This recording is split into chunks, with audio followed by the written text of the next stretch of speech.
el ambiente económico se ha remecido positivamente el día de hoy. Hubo una conferencia de prensa del ministro Salardi, el ministro de Economía y Finanzas, y dio una buena noticia en cuanto a las proyecciones económicas de crecimiento para este 2025.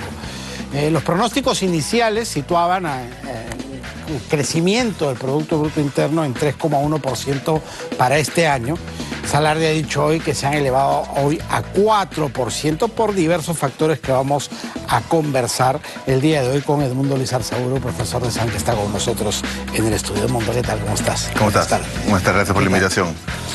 A ver, ¿esto debido a qué, Edmundo? ¿Podemos ser positivos o es solamente ese piloto automático, ese viento que nos lleva para arriba ahora, como a veces nos lleva para abajo? A ver, yo creo que en esta oportunidad, y creo que nosotros lo hemos conversado, el objetivo era empezar a pensar en grande. Entonces, yo creo que probablemente 4 en julio, esperemos que suba 5, pero hay vectores, indicadores claros que nos llevan a estos números. Primero, los metales. Claramente el oro, cobre, estaño están subiendo de su valor.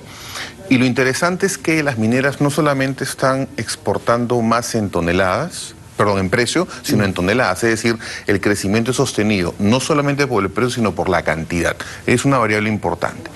La segunda variable es que el ministro, desde que ha entrado el señor Salardi, ha establecido una suerte de cambios dentro del MEF con la finalidad de poder agilizar procesos y empezar a trabajar mucho más con los gobiernos regionales con la finalidad de potenciar los clústeres, es decir, que el crecimiento no solamente sea en ciertas ciudades, sino sea totalmente transversal a nivel nacional. Yo creo que esas dos variables son bastante importantes y además yo creo que sí era necesario un mensaje por parte del Ministerio de Economía y Finanzas, porque además estamos ya cerrando febrero y creo que de alguna manera, frente al cambio de calificación de Fitch de negativo estable, hace sentido que él empiece a mostrar un poco signos de control total que tiene en el MEF y cómo hay oportunidades con las obras por impuestos, con todos los temas que hay en proinversión, ¿no? Los temas de agricultura, y claramente hay un aspecto muy positivo que habría que ir midiéndolo hasta julio-agosto, cuando comience probablemente ya la campaña preelectoral, ¿no? Así es.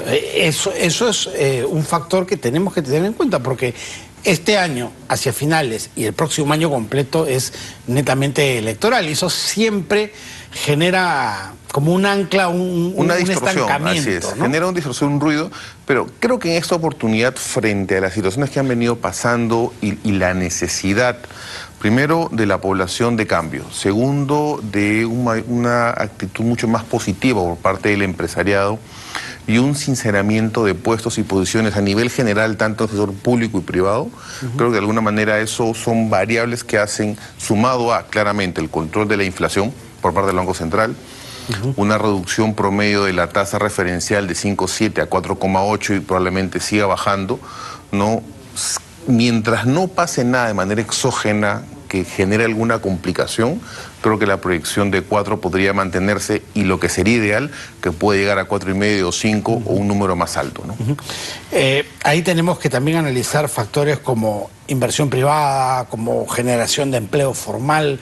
¿Cómo ves esas variables que sí le tocan directamente al ciudadano a pie? Ahí hay un punto interesante. El ministro Salardi ha dicho que va a tratar de acelerar los procesos y tratar de desburocratizar. En realidad, lo que va a tratar de hacer claramente es hacer eficiente cada uno de los files y trámites que se hagan. Y eso, de alguna manera, ya se está viendo porque el empresariado, de alguna manera, tiene mayor confianza. Entonces, debería eso generar no solamente mayor empleo, sino mayor recaudación. Enero ha sido un muy buen mes para la SUNAT en el tema de recaudación, comparándolo con el año anterior, aproximadamente del 10%. Entonces, obviamente, la inversión pública y privada... ¿Eso implica formalización o implica mayor agudeza? Eso implica recaudación, y veámoslo por el lado positivo, ¿no? Implicaría alguito más de formalización. Y creo que lo importante acá es que hay que hacer obras claras, ¿no es cierto? Hay que hacer obras en Chancay, en el aeropuerto Jorge Chávez, en la zona norte, en el sur, en el oriente, el aeropuerto de Jauja. O sea, tienes varias obras que en conjunto te pueden mover no solamente la economía local, regional y nacional. Yo creo que hay un tema bastante importante ahí, y el dinamismo que tenga el puerto de Chancay y toda la articulación que se tenga con los actores latinoamericanos, es decir, los demás países, para que puedan usar Chancay, ¿no es cierto?, como puerto para poder exportar, ¿no? Y tú hablabas de esta articulación entre el MEF y los gobiernos regionales o las autoridades locales, que implicarían también un asesoramiento, ¿no? Porque que ellos tengan buenos proyectos que salen y que se concluyen, va a mover la aguja también definitivamente. Más, o sea, no solamente el asesoramiento, sino el acompañamiento. Yo creo que ahí en realidad, con la experiencia que tiene el ministro de Economía y con el equipo que se ha jalado de Proinversión, claramente debería generarse toda una transferencia de conocimiento para que en esta última etapa los gobiernos regionales empiecen a ejecutar obras con una variable que es fundamental, lo que se llama la rentabilidad social, es decir, cuál es el beneficio que el ciudadano a pie va a recibir. Y eso al final se va a materializar en mayores ingresos o, por otro lado, menores costos, ¿no? La vez pasada conversamos con unas personas y el comentario era, ¿tú te imaginas Lima hoy con la crítica que podamos tener sin el tren eléctrico, sin el metropolitano, sin el bypass de la Javier Prado? O sea, sería imposible imaginarnos Lima de esa manera. Entonces lo que hay que hacer ahora es imaginarnos Lima qué más necesita para cortar los tiempos y hacer que la productividad, que es el componente más importante para que exista una mayor recaudación, confianza, aumento de sueldos, empleabilidad, reducción de la informalidad, se dé, y eso es clave en esta etapa, ¿no? Y planificarlo y que se ejecute más allá de las autoridades que estén al frente, ¿no? Que hay un plan, finalmente. Además, lo que es cierto es que planes hay.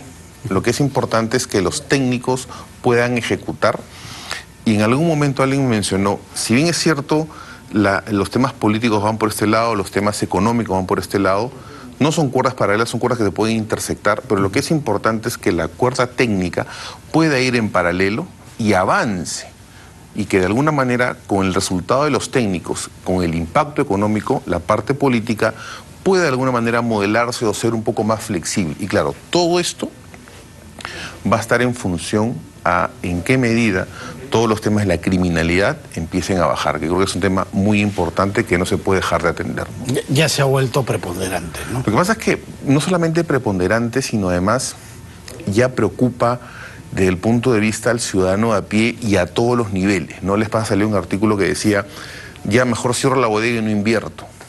Entonces, yo creo que hay que empezar a tomar acciones un poco más contundentes de cara a mitigar estas situaciones. Se está presentando en diversos niveles, en diversos estamentos, pero creo que lo importante es que como población no nos podemos dejar vencer.